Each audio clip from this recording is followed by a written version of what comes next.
আসসালামু আলাইকুম। আমন্ত্রণ জানাচ্ছি আন্তর্জাতিক মুসলিম টেলিভিশন আহমদিয়া লন্ডন স্টুডিও থেকে বিশ্ব জামায়াতি সংবাদে। বরাবরের মতো প্রথমেই থাকছে হুজুর আনোয়ার আহেদাল্লাহ বিন আজিজের দেয়া জুমার খুতবার সারমর্ম। নিখিল বিশ্ব আহমদিয়া মুসলিম জামায়াতের বর্তমান ইমাম হযরত খলিফাতুল মসিহ খামেস আহেদাল্লাহ বিন আজিজ গত শুক্রবার যুক্তরাজ্যের সারেতে অবস্থিত মোবারক মসজিদ থেকে জুমার খুতবা দেন। আর এই নিয়ে রয়েছে একটি সংক্ষিপ্ত প্রতিবেদন। আমাদের প্রাণপ্রিয় হুজুর আদাহুল্লাহ তাআলা বিন নাসরিল আজিজ আজকের জুমার খুতবায় খাইবার যুদ্ধের পরে সংঘটিত কিছু যুদ্ধাভিযান সম্পর্কে আলোচনা করেন। খুতবার শেষ দিকে হুজুর আদাহুল্লাহ তাআলা বিন নাসরিল আজিজ পাকিস্তানের আহমদীদের জন্য দোয়া আহ্বান করেন এবং তাদেরকেও দোয়া করার বিষয়ে নির্দেশনা প্রদান করেন। इस वक्त मैं पाकिस्तान के अहमदियों के लिए भी ख़ास तौर पे दुआ के लिए कहना चाहता हूँ। ख़ुद पाकिस्तानी अहमदी जो हैं वो भी अपने लिए दुआ करें, और जैसा कि मैंने कहा था कि दरूद की तरफ तवज्जो करें और 200 मरतबा पढ़ा करें सुबहानल्लाह व बिहम्दिही सुबहानल्लाहिल अज़ीम अल्लाहुम्मा सल्ली अला मुहम्मदिन व आले मुहम्मदिन। इस तरफ जितनी तवज्जो कर सकते हैं होनी चाहिए। अगर हम दुआ का हक़ अदा करते हुए दुआओं की तरफ तवज्जो देंगे तो फिर ही कामयाबी है। जितनी तवज्जो देनी चाहिए थी वो तवज्जो दी नहीं जा रही। सिर्फ ये कह देना, बहुत लोग मुझे भी लिख देते हैं कि सिर्फ दुआओं से तो कुछ नहीं होगा, कुछ और करना चाहिए। कुछ और क्या करना चाहिए?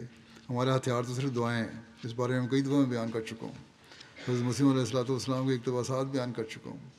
ये इंतहाई गलत ख्याल है कि दुआओं से कुछ नहीं होना।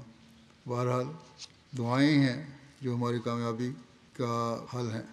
अल्लाह ताला सबको इसकी तौफीक भी दे और हम दुआ का हक़ अदा करने वाले बने।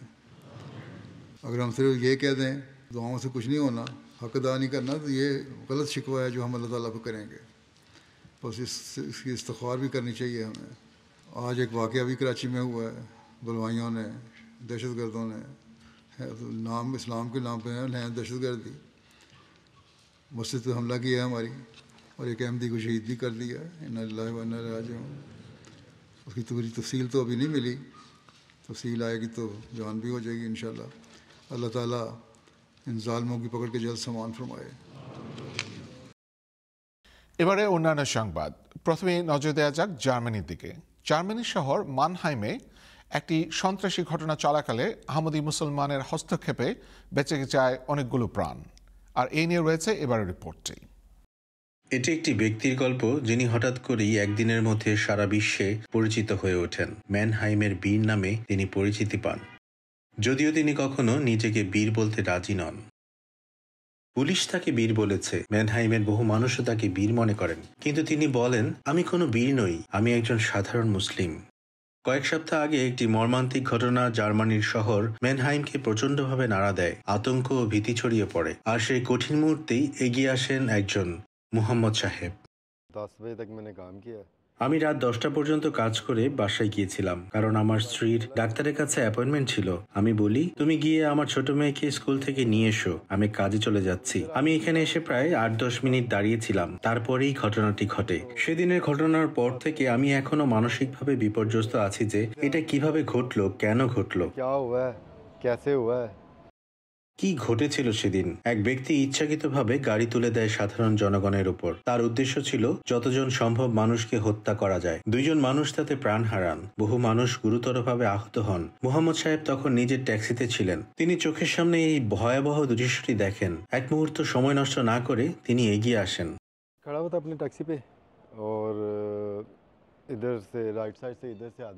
আমি তখন আমার ট্যাক্সির পাশে দাঁড়িয়েছিলাম। দেখলাম এক ব্যক্তি ডান দিক থেকে গাড়ি চালিয়ে আসছে এবং মানুষের উপর দ্রুত গতিতে গাড়ি তুলে দিচ্ছে। চারপাশে চিৎকার, আতঙ্ক। তখন আমি ভাবলাম, আমাকে কিছু করতে হবে, তাকে থামাতে হবে, নয়তো আরো মানুষ মারা যাবে।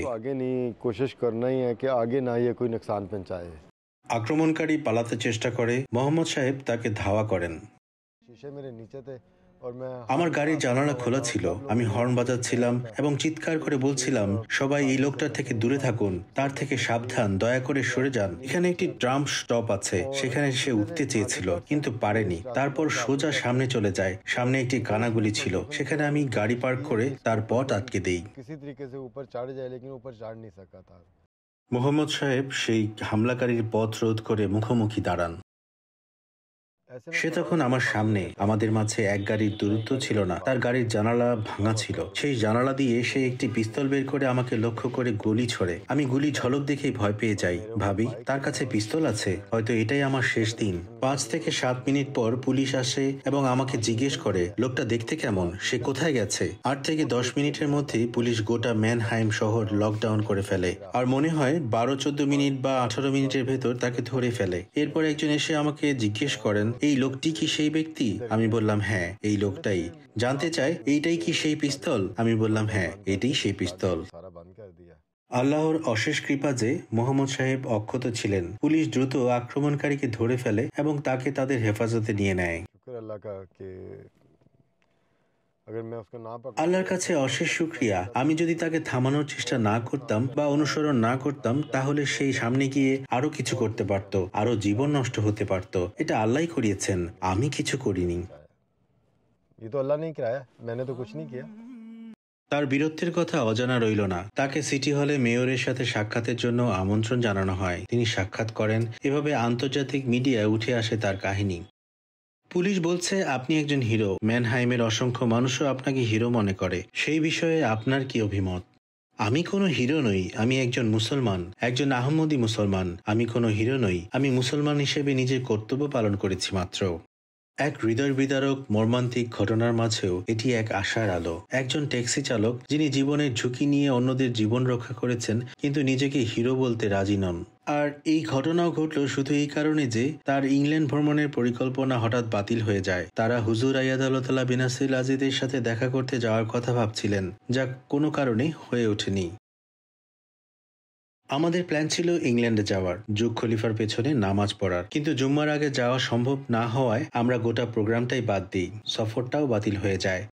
আমার এক কর্মচারীরও ছুটি ক্যান্সেল হয়েছিল, তাই সে ছুটি নেয়। আর ছুটিটা নেয় সোম থেকে শুক্রবার পর্যন্ত। তাই আমি ভাবলাম এটা তো সমস্যা হয়ে গেল। ইংল্যান্ডে 4 দিনের জন্য যাব, কিন্তু জুম্মার নামাজ পড়তে পারবো না। তাই ইংল্যান্ডে যাওয়ার প্রোগ্রামটাই বাদ দিই।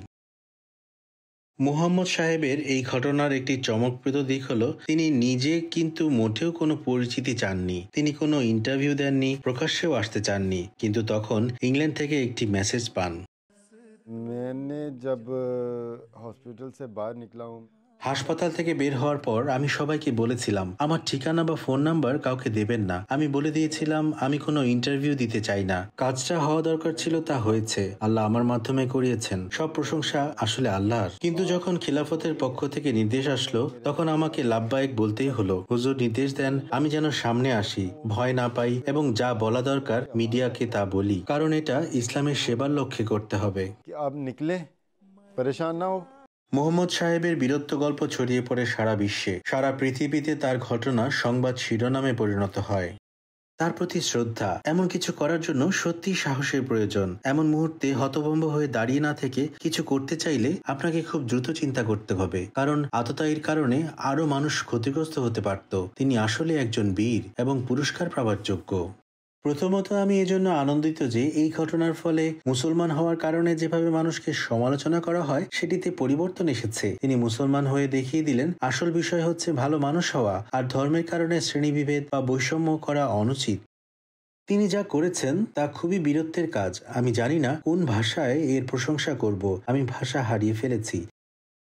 উনি নিজের কাজের মাধ্যমে অনেকের জীবন বাঁচিয়েছেন, আত্মত্যাগের উৎকর্ষ নমুনা প্রদর্শন করেছেন। নিজের জীবনের ভয়ঙ্কর ঝুঁকি নিয়ে তিনি তাকে অনুসরণ করেছেন, আর যেভাবে তিনি নিঃসংকোচে এগিয়ে এসেছেন, অন্যদের প্রাণ রক্ষা করেছেন এবং সেটা করেছেন নিজ ধর্মের শিক্ষা পালনার্থে। এটা সত্যিই অত্যন্ত প্রশংসনীয়। তার এই কাজের জন্য আমি গোটা ম্যানহাইমবাসীর পক্ষ থেকে তাকে আন্তরিক কৃতজ্ঞতা জানাই। তার পরিবারও তার সেই পদক্ষেপ গ্রহণের জন্য, এই অতুলনীয় সাহসিকতার জন্য কৃতজ্ঞ, যার ফলে অনেকের প্রাণ রক্ষা পেয়েছে। আল্লাহর কাছে যতই শুকরিয়া আদায় করি তা কম হবে। যদিও সে কাউকে ব্যক্তিগতভাবে চিনত না, তবুও সে সবার জন্য এগিয়ে গেল। নিজ জীবন ঝুঁকির মধ্যে রেখে অন্যদেরকে আরো বড় ক্ষতির হাত থেকে রক্ষা করার জন্য এগিয়ে গেল। এটাই সবচেয়ে বড় বিষয়।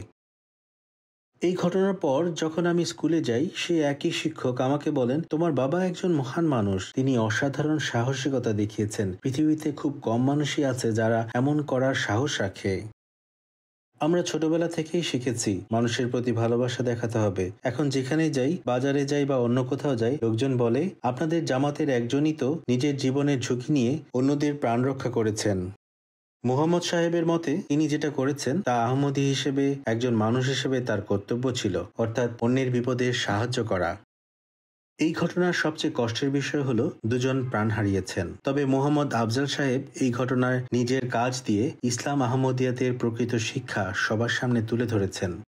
আমাদের জামাতের শিক্ষা একদম স্পষ্ট, মানবতার সেবা করতে সর্বদা প্রস্তুত থাকতে হবে। কাউকে কষ্টে বা বিপদে ফেলে রেখে চলে যাওয়া ইসলাম সমর্থন করে না। আল্লাহ না করুন ভবিষ্যতেও যদি এমন কিছু হয়, ইনশাল্লাহ আমি সেটা করার জন্য প্রস্তুত।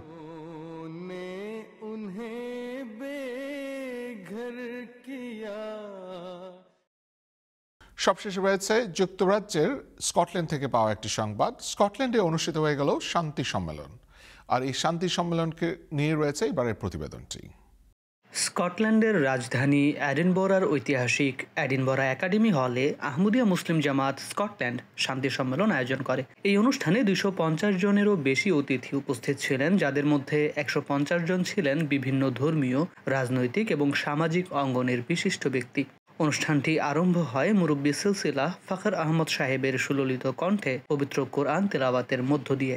বিসমিল্লাহির রহমানির রহিম। স্কটল্যান্ডের রিজিয়নাল আমির ডক্টর আব্দুল হাই সাহেব স্বাগত বক্তব্য প্রদান করেন। এরপর অতিথিদের সামনে জামাতের পরিচয় তুলে ধরার জন্য একটি ভিডিও প্রদর্শন করা হয়। You all from the core of my heart to this peace symposium. That is Ahmadiyya. It is the revival of Islam. অনুষ্ঠানে বিভিন্ন ধর্মীয় সম্প্রদায়ের নেতৃবৃন্দ বক্তব্য রাখেন। তাদের মধ্যে ছিলেন বেইলি ম্যাকুনিস ম্যাচন, রেভারেন্ড গ্যারেথ জোনস এবং রাইট অনারেবল ওয়েন্ডি চ্যাম্বারলেইন এমপি। তারা আহমদিয়া মুসলিম জামাতের বিভিন্ন জনসেবামূলক কাজের ভূয়সী প্রশংসা করেন। মূল বক্তব্য প্রদান করেন ব্রিটেনের আহমদিয়া মুসলিম জামাতের ন্যাশনাল সেক্রেটারি উমরে খারেজা ফরিদ আহমদ সাহেব। তিনি তার বক্তব্যে পারমাণবিক যুদ্ধের ক্রমবর্ধমান হুমকির বিষয়ে সকলকে সতর্ক করেন। তিনি নিখিল বিশ্ব আহমদিয়া মুসলিম জামাতের ইমাম হজরত মির্জা মসরুর আহমদ আইয়াদাহুল্লাহ তাআলা বিনাসরিল আজিজের বার্তা তুলে ধরেন, যেখানে সব জাতিকে নিজেদের স্বার্থের ঊর্ধ্বে উঠে বৃহত্তর কল্যাণের দিকে মনোনিবেশ করার আহ্বান জানানো হয়। তিনি বলেন, ন্যায় বিচার হলো শান্তি প্রতিষ্ঠার মূল ভিত্তি। ন্যায় বিচারের অভাবে সমাজে অত্যাচার এবং বিদ্বেষ ও ক্ষোভ দানা বাঁধতে থাকে। আসুন আমরা আমাদের জীবনের প্রতিটি ক্ষেত্রে শান্তি ও ন্যায়ের বার্তা ছড়িয়ে দেওয়াকে নিজেদের লক্ষ্যে পরিণত করি। আল্লাহ আমাদের এই প্রচেষ্টা সাফল্যমণ্ডিত করুন, আমিন।